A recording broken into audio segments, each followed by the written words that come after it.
welcome back from your break.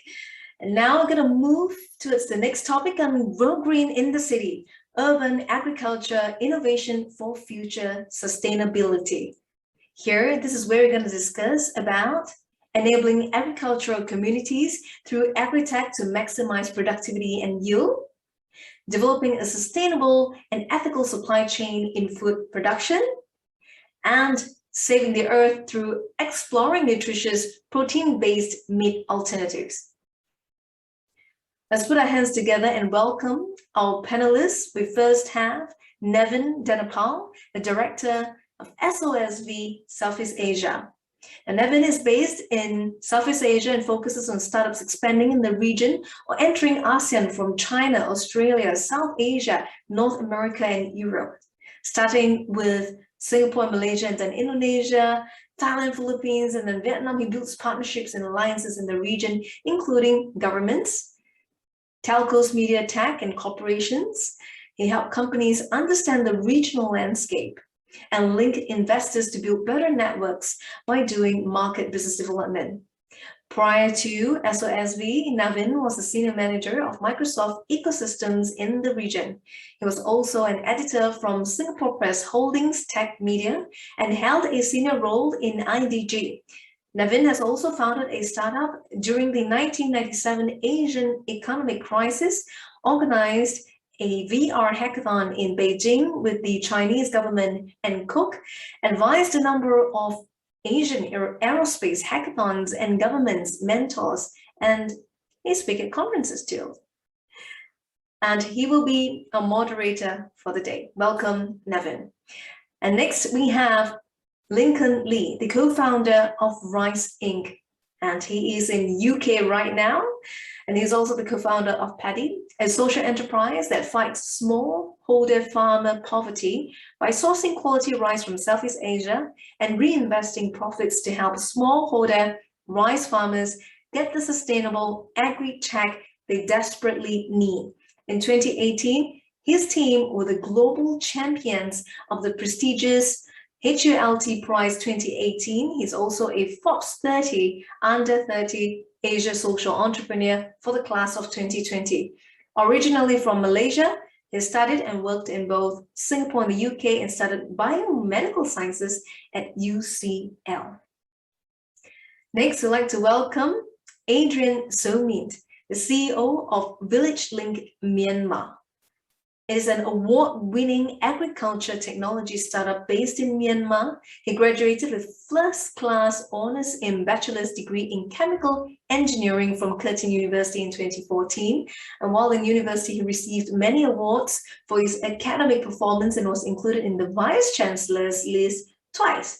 He completed his MBA at Assumption University of Thailand in 2019 and came out as one of the top graduates in his cohort. Before Village Link, he was spearheading the digital transformation initiatives of Myanmar Aoba Group, the largest agriculture group of companies in Myanmar, as the Group Chief Digital Officer.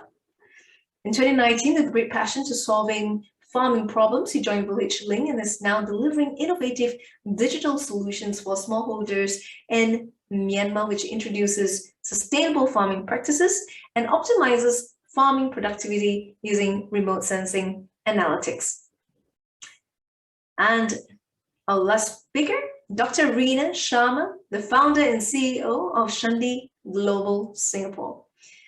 She is a doctor in life sciences with a number of peer-reviewed publications and patents in the field of agricultural biology, molecular biology, embryology, and cell biology. She possesses 15 years of experience in pharmaceutical, healthcare, agrochemical, and specialty ingredient industries like Thyrocare Technologies, Jai Research Foundation, Tabio Research Foundation. In 2019, she founded Shandy Global with a vision to help consumers in reducing meat consumption without compromising with choice of food and nutrition, delivering healthier food, and by enabling every food producers to turn their meat-based recipes into plant-based diet.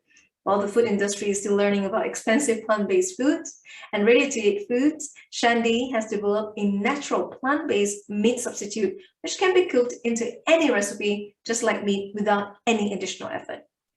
Let's put our hands together and welcome our panelists on screen.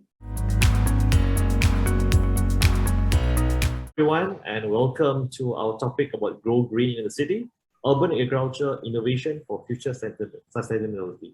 We've got a great panelists line up here. We have Adrian, Lincoln, and Dr. Rina. You know who they are already in their respective fields. And we've got a number of topics based on the agenda we'd like to cover. I'm going to ask them for their expertise in understanding better about the areas of agtech. So the three areas we'll look at very deeply is the communities, the supply chain, and also protein-based meat alternatives. So starting off for the start, let's try and ask more about agricultural communities. We understand agtech. What we are very curious about is how do the community system works, and we need to know from people who have done this before. So Adrian is perfect for this. He's from Village Link, and he's based in Myanmar, and he's doing a number of great work in the communities in that field. So Adrian, we'd like to find out a bit more from you. Could you share with us about what you're doing in Myanmar and tell us more about agtech communities and how do we empower these communities and how are they crucial to agriculture, urbanization? Feel free to share with us.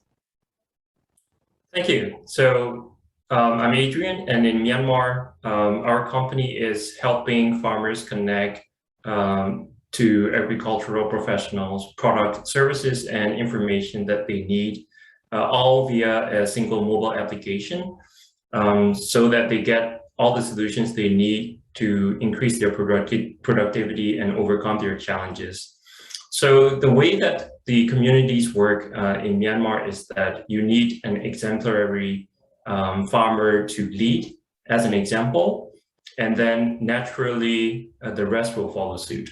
So for example, if we have an early adopter in a village, that's the person that we actually want to work with to let him try out the latest technologies, let him try out our apps, and let him follow our advices. And it's so natural for him to share his experiences with his fellow farmers. And that's how we've been able to grow the number of users in our app. For your information, we've been operating in Myanmar for about 3 years, and we have already gathered more than 700,000 smallholders in our platform. We're providing them with information and assistance on a daily basis. And we have already solved more than 62,000 farming problems in Myanmar. Thanks a lot so much for your insight, Adrian. I think that's quite a good insight into knowing about how do the agriculture communities work, especially in Myanmar side. And it's great to know even a country like Myanmar is getting heavily involved in this area. And it holds a lot of promise for the whole Southeast Asia and also Asian region, that the development for agriculture is going to go even faster than we expected. Probably perhaps a lot of it was spurred by COVID. But now we know that a lot of movements are happening in this area. But also on that topic is the question about the whole supply chain and the ethical use of this new and you could say frontier market. So we have someone really great with us on this panel, Lincoln. He's based in the UK, and he's going to tell you from Rice Incorporated about their angle, how they're doing and replicating the fair trade that we've seen across other industries. And we'd like to know a bit more about how do we ensure this ethical use of sustainabilities and supply chain in the food production of this frontier market of urban agriculture. So Lincoln, if you could share with us the work you're doing and perhaps help us understand better about how you're impacting the supply chain of agriculture. Yep. So when you talk about sustainable supply chain, right, what we do at Rising is we try to emulate what has been done in a lot of other industries like coffee and chocolate, where what happened is you see this groundswell of consumer demand where people actually want sustainably produced chocolate, coffee in the past and till today. And what this does is it actually puts pressure because the supply chain is for most agriculture communities is quite long globally, right? You have a lot of players. And so what happens is if there's a high consumer demand for sustainably produced products, then what will happen is that the players in the supply chain will feel that pressure and it will sort of trickle down all the way to the producers. And that's where the producers will get much better prices, hopefully. They will be able to get access to better technologies, and they'll be able to uplift themselves out of various poverty cycles that you see in many of these frontier markets. So that's what we're trying to do in the rice industry. We're trying to basically work on this part of the supply chain to basically incentivize more consumer demand, to work in consumer education, and to basically promote what Fairtrade has done in the coffee industry in rice instead. And in terms of the supply chain, like you mentioned, about how do people actually check, right? So in the past, there are actually many sort of what's happening now is that there are actually many emerging bodies that are starting to actually audit their supply chains, like supply chains for global MNCs. So for example, an example would be SEDEX, right? So I think they've recently set up, it's a bit similar to the food health and safety auditors. So what they'll do is they'll actually trace all your suppliers back to your supply chain. But I think what we've seen is that what's more important is to understand what are the incentives for people in the supply chain to actually subscribe to these services, right? Like the service is there, they can audit, they can check your documents, they can check where does your rice come from, who are the producers and things like that. But what is the incentive for these players to do so, right? That's what we've been seeing here, because if there is no incentive for them to add, it's an additional cost for their business. So what is the incentive for them to basically do this business? The pressure has to come from somewhere. And that's why consumer demand is so important, because if people want to know where their food comes from, people want to know that the supply chain is sustainable, then that is where the suppliers will feel the pressure to basically audit their supply chain and make sure it's done sustainably. And yeah, so that's what we've been hoping to do, and that's a bit about how the supply chain can work. Thanks for sharing the insight.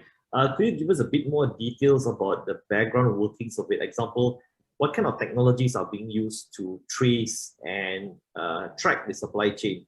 Everyone will assume it's blockchain, but perhaps you can give us a better details about how is this done, and then perhaps add in about where are these rice sourcing from, where are they going to, what is the travel route like, what have you seen that has improved with this optimization of the supply chain, and what are better avenues that could be done from this being used on a larger scale? Right. So yeah, blockchain is a very famous example of tracing rice from source to market. You also have many examples. I think right now we're trying to work with the Sustainable Rice Platform. We work with some of the partners who are audited by the Sustainable Rice Platform, and what they have is they have a very cool QR code which will geotag the exact farm that the rice comes from.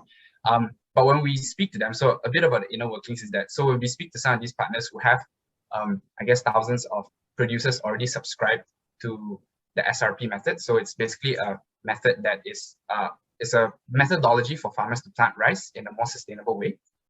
And it helps them save water, save carbon emissions and everything else. But the problem that when we speak to these people is that they told us that the market linkage is weak, right? Like, sure, we have thousands of producers that produce this crop that is following this methodology that's been audited, that's been verified by this international body, this international coalition that is sustainable, and we can even trace it back to the farm where it's produced. We have the records, but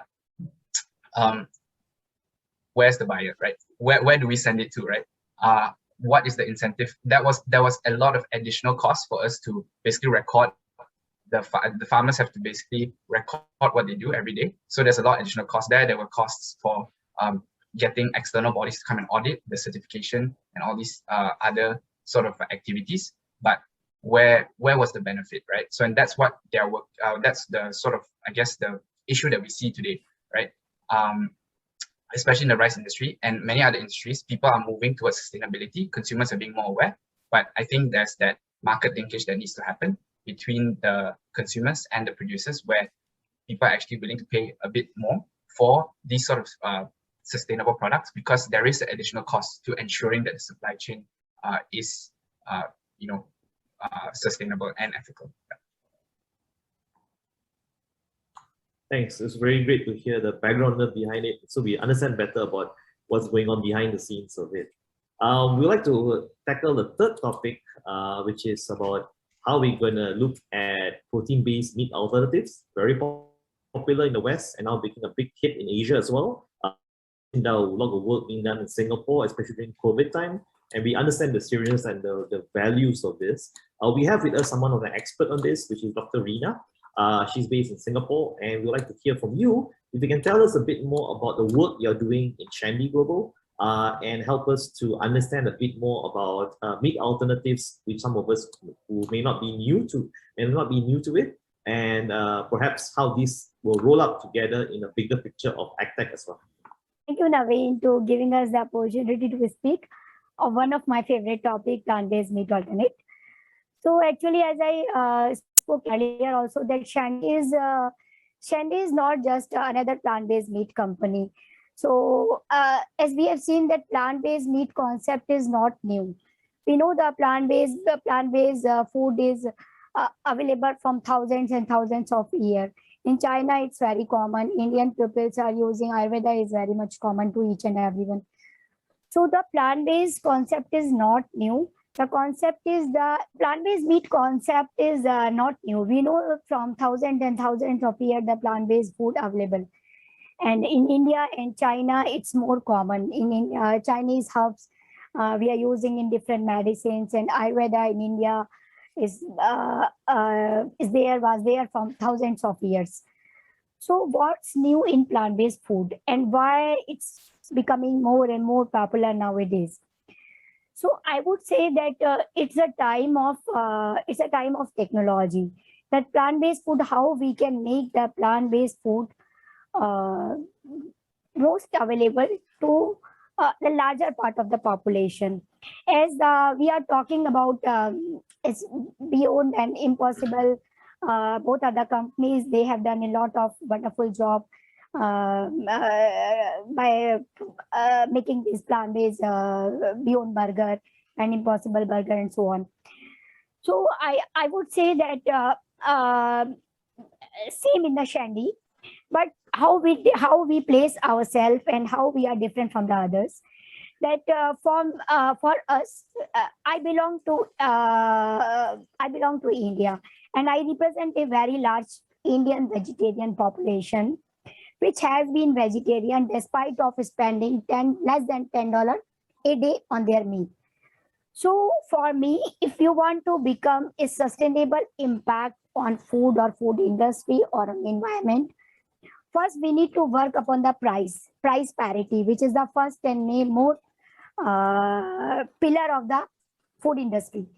A $13 and $14 or $15 burger which is sold in the market cannot bring the sustainability, because the burger is serving to a certain class of people, those can afford that much of price. So for me and in Shandy, our first priority to make the food available for each and everyone. To make that, so we have tried to make our plant-based meat the cost which is equal to the animal meat. Like if animal meat is sold at the 7 kg per dollar, so we try to make our plant-based at the same price, 7 kg per dollar or less than that. So that's my first, that we are focusing in Shandy to make our plant-based meat alternate economic, available to more and more population, so that we can bring the real sustainability in the environment. And the second point, which I should say, that the whole plant-based meat industry is struggling, not only in Asia, but worldwide. That the mouthfeel means if I'm a chicken eater, so I would like to taste the plant-based chicken should give me the feel of the same bite or the same taste which I used to be eat while eating that animal meat.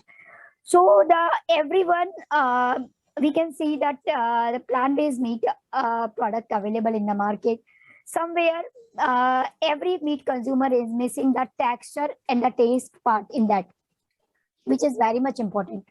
So in Shandy, we brought these two innovations in our company and to the food industry, and we have done a little bit changes in our custom design extruder, which is producing tons and tons of plant-based. At this moment, we are targeting the chicken, so which is producing tons and tons of plant-based chicken for food industry. So in this way, and second question comes that what extruders are already available in market, like Buller is providing, like many other companies are providing. So what's new in our custom design? So the extruder is not a machine. It's about how you control your machine parameters. Like we have brain, but where in which direction we are using our brain, that's more important. We are using our brain in the creative direction, or we are using our brain in the somewhat destructive direction. Like with the machines also, machine has their own controlled way. That's their brain. So if we know how to control the machine parameters, how to control the thermodynamics of the parameters, we can bring a very, very good product in the market. So that's what we have done hundreds and thousands of experiments before bringing our plant-based chicken in the market. And we try, every time we try to give the best to best. And my another co-founder, Dr. Gaurav, he's basically came from the same background. So with the help of him, we designed the extruder and which can produce different texture, which is very close to the animal meat. And second, if we talk about the taste, which is the very important parameters in the plant-based meat. So taste comes from the flavor. Flavor comes from the two sides. Flavor can be a synthetic flavor, flavor can be a natural flavor. If we talk about the synthetic flavor, which the flavor industries are producing, that we can buy the flavor, we can add the flavor in our product, and we can sell that. Is the first way to produce the meat. But in our case, flavor innovation is our second innovation. I should talk that we have tried to create the flavor from the biomolecules. We are not adding the flavor from the outside. You know, in each food, they have their own flavor, their own aroma, their own way of cooking. So same way, we use the biomolecules. Our biomolecules here, the lentils. We are using a combination of the lentils in our food, chicken-based meat. So plant-based chicken, sorry. So in this plant-based chicken, we are using 6 different types of lentils, and these 6 different types of lentils are giving the flavor to my product. So that's our second innovation. The flavor is inbuilt from the ingredients. Flavor is not outside, it added by the outside. So these 2 innovations we brought to the food industry. For the flavor incorporation from the biomolecules. Second, the extruder custom design, and the thermodynamics to control the parameters. So that's the most second important points which the food industry is struggling. And the third to awareness, to bring the awareness in the consumer and bringing the food diversity. Nowadays, I belong to Asia. So Asia, you know that most of the Asian population cooking their food at home. We love to cook our food at home in different ways. If I want to eat the chicken curry, I would like to make the chicken curry. Our meat, Shandy meat, is a multi-directional product. It's not the prepared burger or prepared meatballs or prepared, I should say that prepared any of the fast food which cannot be converted in the second or other form. We are providing a meat block which the consumer are buying from the cold storage, which a consumer are buying from the different grocery shops or the online, and they are doing experiment at home. They are making whatever they want to eat. So food is all about the culture. Food is all about the feeling. Food is all about the taste. Food is all about the choice. So we brought that concept in our product. We thought if I'm providing a block, you can or everyone can make the burger from that. Everyone can make the curry from that. Everyone can make the sauces from that.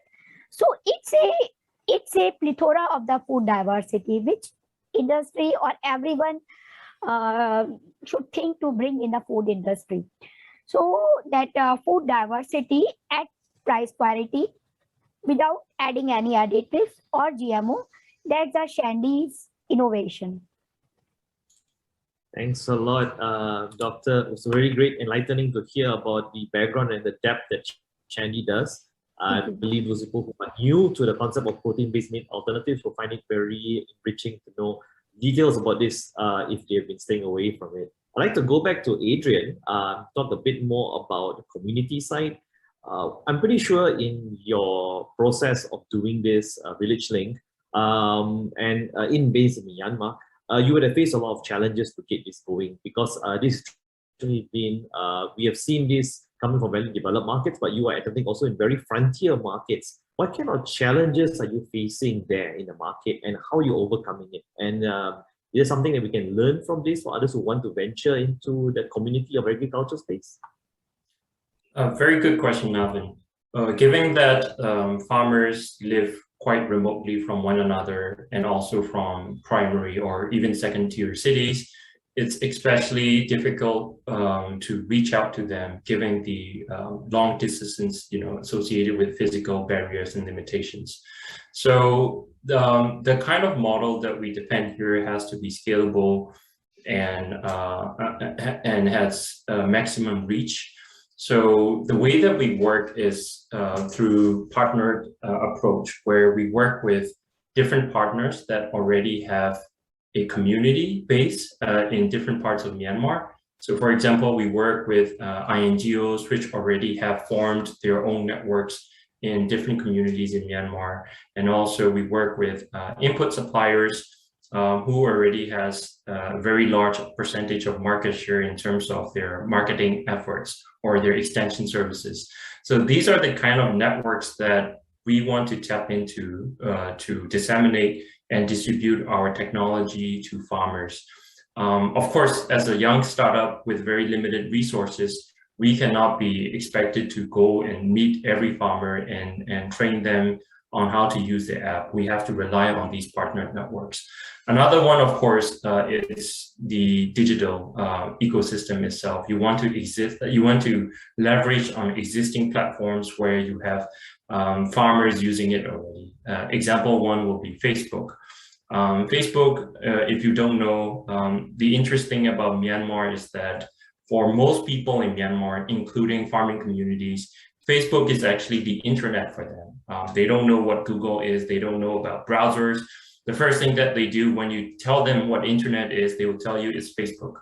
So we already have a large number of people on Facebook already. And if you want people to know about your product, to know about your technology, to let them learn, Facebook is the most cost-effective tool, and it's the easiest tool to reach rural communities. So that's how we've been able to acquire so many users. It might not work in every culture or every country because different smallholders will have different maturity of digital literacy, or in some countries they might be stuck in the past where they still use feature phones. But Myanmar is unique because we have very high mobile penetration, we have very high internet penetration. A lot of people use Facebook, so that gives us a very great opportunity to distribute our products to. Of course, the main challenge lies in the cost of accessing the internet itself. Farmers are very cost cautious. They have very limited amount of budget that they need to use for their communication. So they rather save it for let's say, communicating with their family members or for some entertainment, right? They don't want to use their mobile data, precious mobile data, for education or knowledge. So that's that kind of mentality we need to change because there's actually a lot of benefits that the farmers can get for using our platforms rather than using Facebook or TikTok, for social media purposes. So that's the hard part that we're still trying to crack. We're introducing new and exciting ways to keep the farmers engaged in our platform. One of them is actually rewarding them with daily points for logging into our app every day. So if you're a farmer, if you log into our app every day, you can accumulate points, and then you can exchange these points for, like, let's say, phone top-ups, mobile data, or even get a chance to win a lucky draw for fertilizer products and so on. We also run quizzes on a daily basis. Farmers can come in and take a quiz, to test their knowledge about farming, and at the same time get points for it. So these are, programs that we specifically created to keep them entertained, keep them engaged, keep them revisiting our app. And that's something that we're doing to make sure that they are utilizing our platform to improve their productivity. Thank you a lot for the insight. It's very useful to know a bit more about the agriculture community and how you're struggling with challenges and how you're overcoming it. So really get insight to people if you want to foray into this, how it's being done. Lincoln, I'd like to go back to you and ask you a bit more about the regulation space, because you are very familiar in this area, working in the supply chain with ethics. I think one of the questions we're wondering in this frontier industry, how are we ensuring that the regulation takes precedence in this area? How are you working with them? What's your encounter? Are there roadblocks? Are there challenges in trying to overcome this regulation? Is nothing being done in certain areas? Do more laws need to be done in this area? How do we ensure in this global cross-border between supply chains from one end to the other end, with this tracking and such that ethics is not basically abandoned in the process of this new frontier market? Yeah, thanks for the question. I think definitely there are challenges in these frontier markets. I think there'll probably be about 3 main challenges that we've encountered. So I guess the first is more of a short-term problem, but it highlights the need for better communication between different parties, especially when you're talking about international supply chains. So right now there's a shipping crisis going on. Shipping prices are at an all-time high. And what we see is that the normal way of doing business in the past, where a lot of these commodity products are typically, many companies will have bids and tenders for these products. It's becoming more and more difficult because of the shipping prices and how high it's been fluctuating. And so what we've encountered is that many people in our industry are actually saying that we need better communication between the suppliers and the end consumer, or the end company that takes up the product, because they need to understand that it's not that the prices are very high, it's that the shipping costs and transport costs are becoming more and more challenging, and there are delays and things, and a lot of unexpected occurrences, especially due to COVID. And so it highlights how there needs to be better communication, which brings me to my second point, where before we even talked about ethical supply chain or getting like someone to audit your supply chain, right? You're in frontier markets, when you speak to suppliers there or producers there, you run into very basic problems such as language barriers, or so yeah, we've or sort of like how do you say, not necessarily language, but like the amount of what was it called, like bureaucracy, or at least sort of paperwork that needs to be done. So I give a quick example. Let's say if you